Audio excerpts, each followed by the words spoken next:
Hey guys, welcome back to Vibrations and Libations. I'm James. I'm Keith. And tonight we're going to be listening to the latest release from Greta Van Fleet. Their debut release, debut album. Right. They've had an EP. Yes. And then after the EP, they added some more songs that you could download on iTunes. But this is the it's the first release, I guess. It seemed like we waited forever for this album to come out. It was supposed to come out in the summer, but it didn't come out till last week, the 19th. Right. I picked it up, and I just so happened to be at the record store, and they had a few copies there, and I just picked one up and said, man, I've got to take this home immediately and listen to it. And that's what I did. It's the first record I put on the turntable once I got home from the record store. And I will just go ahead and say I wasn't disappointed. I wasn't disappointed either, and I was really surprised because I expected something different. Mm-hmm. Because I expected to sound more like their EP, and really, I guess their own original sound came out during this, or they kind of grew a little bit, so to speak. Yeah, and I think from looking online and reading some stories about this album, I think that maybe some people don't like it because it wasn't something very different. I know that there's been some backlash about the album from Pitchfork. I mean, if you pay attention to that kind of internet stuff, and whatever, but I guess maybe some fans were kind of disappointed about this album. I thought it, first time I listened to it at Rock, I immediately listened to it again, and then a third time. So I thought it was awesome. I think it's a solid album from start to finish. So good job, Greta Van Fleet, for putting out an awesome album, and it being out on vinyl. So, and not having to wait for it to come out on vinyl. So that's also awesome. Very awesome. This first, speaking of awesome, the first track, Aged Man. Yes. That's playing right now. I love it. It's just, I think it's the most epic song on the track. It feels like a journey, so to speak. I don't know how else to explain it, but they don't. There's the obvious comparison to Led Zeppelin with this band, but to me, no. It sounds like a little Led Zeppelin, maybe with something new and some Yes, though. Yeah. This reminds me of Yes, or the lead singer of Yes was on the Legend soundtrack. I think of the movie Legend. If anybody knows it, I'm showing my age there. One of Tom Cruise's first movies. Maybe it was his first movie. Yeah, I'm not sure, but it was an early movie by him. Yeah. It had an epic soundtrack, though. You should check it out. Right, epic movie altogether. Let's crack these beers. All right, so tonight we're also drinking. I hope I say this right. Delerium Tremens. I'm not really sure. This is a Belgium. This is from Belgium. Don't really have a lot of information about it, but it's a kind of really kick-ass bottle. All the foil, that kind of reminds me of like a Michelob or something. You know how Michelob's wrapped in foil at the top, and I'm not sure if this is a glass bottle or if it's a stone bottle. I'm going to say it's glass, but it does kind of look like concrete or maybe stoneware, but it's a really standout-ish bottle, so I'm going to go ahead and crack mine open. Pretty awesome. Got a pink elephant on it and everything. Pink elephants, dancing crocodiles, and maybe a dragon? Yeah, that's what I'm thinking, a dragon maybe. I don't have my up-close old man glasses on. I can't see what the hell that is. Yeah. So, 8.5% alcohol. Look at that. Go, Keith. Keith's getting the bubbly going on over here. Look at that. All head. All head. That's like James. Mine's too. Man, mine is too. Perhaps we're not meant to drink this beer. This may be a long video if it's going to be like that. Very heady. I didn't even pour mine very hard either. I know it. Alright, so what's not heading is very light. Yeah. Well, light in color. Kind of reminds me of light beer color. Maybe, like the color of maybe a Coors Light or a Bud Light, something like that. Pretty clear though. I mean, not cloudy, just really light color. I'll wait for that to go down a little bit before I try it out. Is the music too loud? No. Not loud enough, I would say. My family upstairs are eating dinner right now. They're probably wishing I would turn it down a little bit, but I'm not. So, okay, cheers. Cheers. I don't think I can get through the head yet.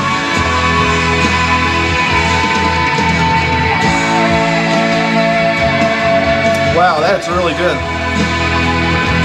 I'm a fan. Wow. You like it? Yeah, that's a lot better than I expected by the Beer Advocate read. Yeah. And I thought it was going to be real floral. Not at all. Not floral at all. No, not really. It's I could drink plenty of these and be seeing those pink elephants at 8.5% alcohol. You drink enough of these, you're going to get messed up. So to answer the question on what the bottle is made out of, it is a brown bottle, and I'm assuming this is painted or something because you can see the brown bottle right here where the cap was. But it's still a pretty cool bottle.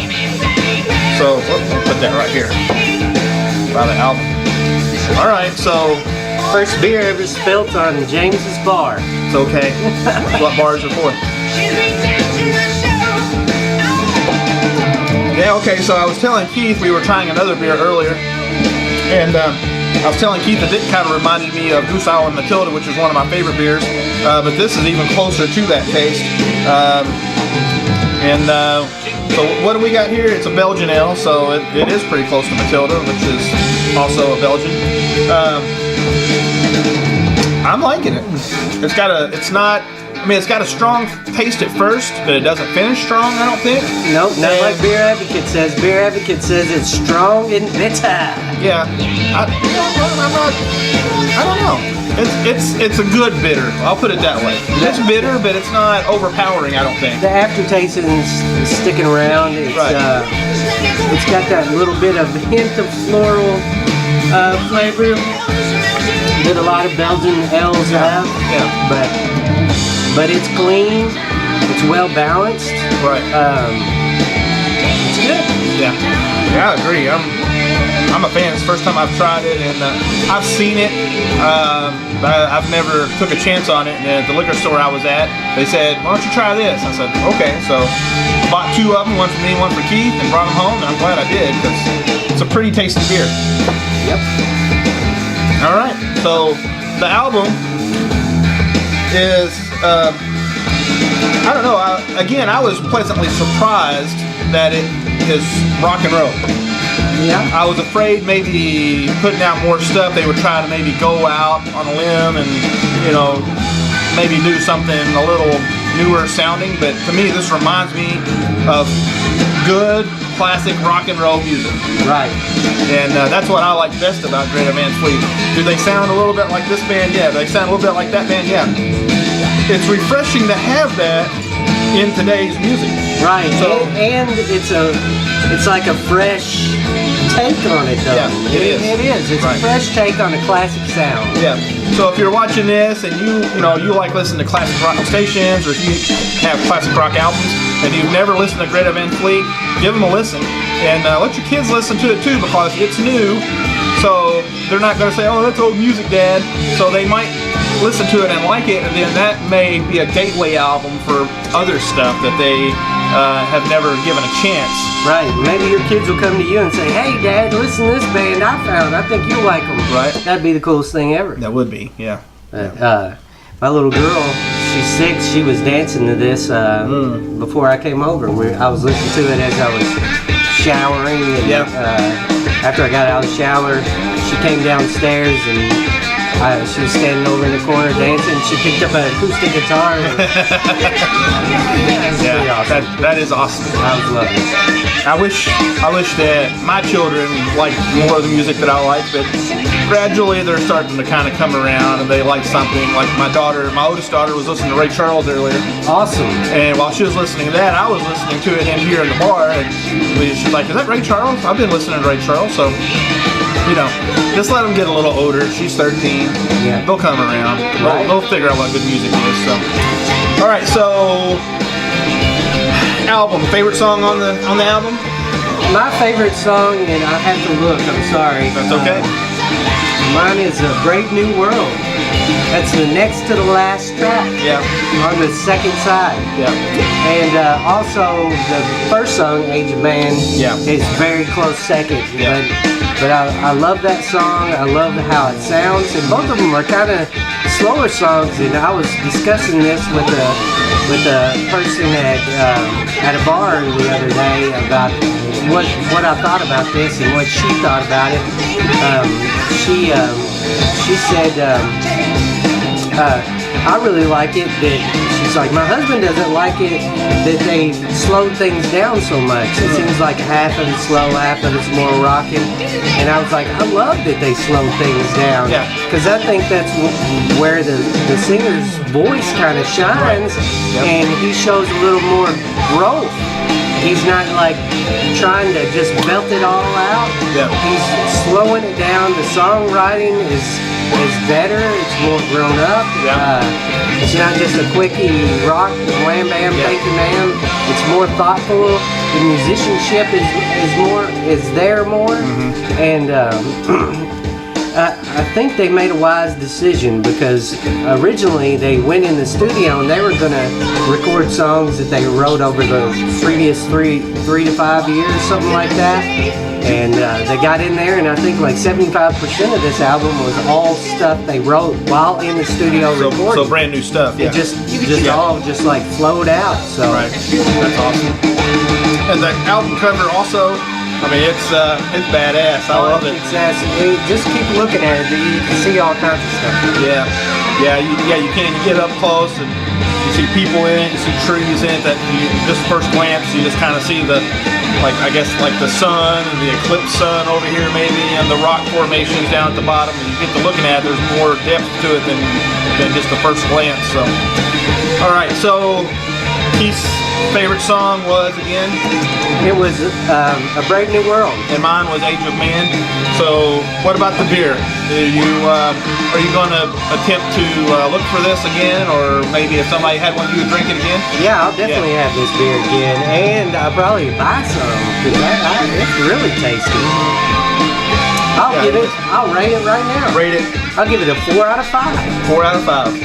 I'll give this track a 4.5 out of 5. For this track, I'll also get the beer 4 out of 5. It's really good. I was kind of scared about it. I'll be completely honest. Just for the packaging of the bottle is really cool, but I was like, I'm not sure. I don't know. But I'm a sucker for packaging, and this packaging is beautiful. Yeah, it really is. I just thought it might be a little too floral in the taste. Right. You know. As we've said before, you know, like a bouquet of flowers or a feel it in your mouth, you know. But it's not that bad. It's a crisp taste. I like it. It's not completely overpowering to me. And as I'm sitting here and I'm drinking it, again, this is the first time I've ever had it, but it's kind of like a beer overpowers me if I can still taste it before I take the next sip. Yeah. And I'm not getting that from this beer. No. I mean, there's hints of it there, but you know, I don't fully get the taste again until I take another sip of it. As like I said, as I'm sitting here trying it for the first time. So that's a plus. That's a positive on. No on mouthful of potpourri. Right. Also, the smell is not overpowering either. You don't get that before you actually even taste it. It's a mild kind of smell, I think. And Beer Advocate gave it, what'd you say, 4.1? 4.13. I don't know how they come up with that shit. It's some kind of mathematical bullshit. But a lot of trigonometry in there, I'm sure. Yeah. I don't know, but I give it a solid 4, pretty close to their rating, I guess. But right. I give it a solid 4, and that's a pretty strong rating for me since it's not stout. So, you know, I'm stout biased. So, are we gonna rate the album? Fuck yeah, we're gonna rate the album. I'm gonna give it. No, I'll let you go first. You rated the beer first. I'll let you do the album first. I give it a 5 out of 5 for exceeding my expectations. Yes, I agree with that. I expected I expected more of the same, and I would have given more of the same 5 out of 5. But this was even better. Yeah. I mean, pleasantly surprised by the growth the band shows as a whole. Yeah. The whole thing is just beautiful. They did a great job. Right. I don't know what the critics are talking about, or people that don't like it so much. They're just crazy. It's good. Go buy it. I think it's great. I like that they've slowed some stuff down also, and I mean, you get bands that are great. Don't get me wrong. Like let's say AC/DC, for instance. AC/DC is an awesome band. I love AC/DC, but it's the same stuff every song. You know, it's just right in the face, kick ass, you know, power rock, just all the way, and that's good. But I like that this group, you know, has some variety in it, you know, in their stuff. So you go to a concert, you need some time to kind of chill out for a minute. And I've never been to one of their shows, but with this album, I can kind of see that you know, you can have a few songs in there, you can just kind of chill out and enjoy the show. So all right. So a 5 for me, 5 for you. 4 for me, 4.5 no, we both said 4. Yeah, both said 4. The 8.5% alcohol is kicking in on me already. Right. So honorable mention song, best song title on an album. Okay. Is got to be Lover, Leaver, Taker, Believer. I love that title. Yeah. Love it. That song too. Yeah, it is. It's a really good song. So, and that actually came out. They released that song before this album came out, correct? Right. Well, they were playing it on shows. tour for a long time. It must be one of their older songs that made it on the album. Right. So you can go on YouTube right after you leave this video. Go and search Greta Van Fleet and watch some of their live stuff. You won't be disappointed. They sound great live, just like they do on the albums. So, all right. What else we got to add? Anything else? I think that's it. All right. Raven review. Yes. Awesome. Okay, so before we go, I would like to say thanks to all the subscribers out there who keep watching the videos that we put out. And I'd also like to say thanks to the new subscribers that we've had in the past week. We appreciate you subscribing to the channel, and you know, watch as many of the videos as you can, and leave comments on all the old videos that we've put out, and give us a thumbs up. Also, visit us on Twitter and Instagram and Facebook and see what we're up to in between videos. We post stuff on there pretty regularly. I post a lot of stuff on Instagram and then forward it on to Facebook. I don't really have Facebook anymore per se, but anyhow, that's a totally different story that I won't get into. I'm watching the Facebooks. Yes. Keeping guard like a gentle knight. I don't know, that was weird. Alright, again, thanks a lot. Give us a thumbs up on this video, and if you're watching this and you've not subscribed to the channel, please subscribe to the channel. We would appreciate it. Hell yeah. And give us some comments on what you think about Greta Van Fleet. Do you like them? Do you not like them? Are you disappointed in the album? Are you excited about the album? So, you know, leave us any kind of comment you'd like. Hit that button. Yes. Up one. Yes. So, for Vibrations and Libations, I'm James. I'm Keith. And until next time, guys, thanks a lot for watching, and we'll see you next time. Delerium. Great stuff. Great stuff. I'm going to finish it off right now. Bye-bye.